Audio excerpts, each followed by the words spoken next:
ఎట్టాగుండే పాప తొలి చూపే చుట్టుకుంటే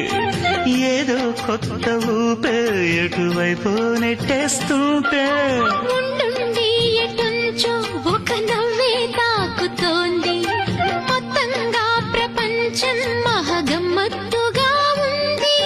ప్రేమంటే ఇంతేనేమో బాగుందే ఏమైనా నాకు కూడా కొత్తేనయ్యో ఏం చేద్దాం ఈ పైన కాస్తైనా కంగారు తగ్గాలి కాదన్ను ఏం చేసినా సరసం ఇంకా ఎక్కువైతే చాచా చిచి తప్పదయ్యో అప్పుడే ఇట్ట ప్రేమ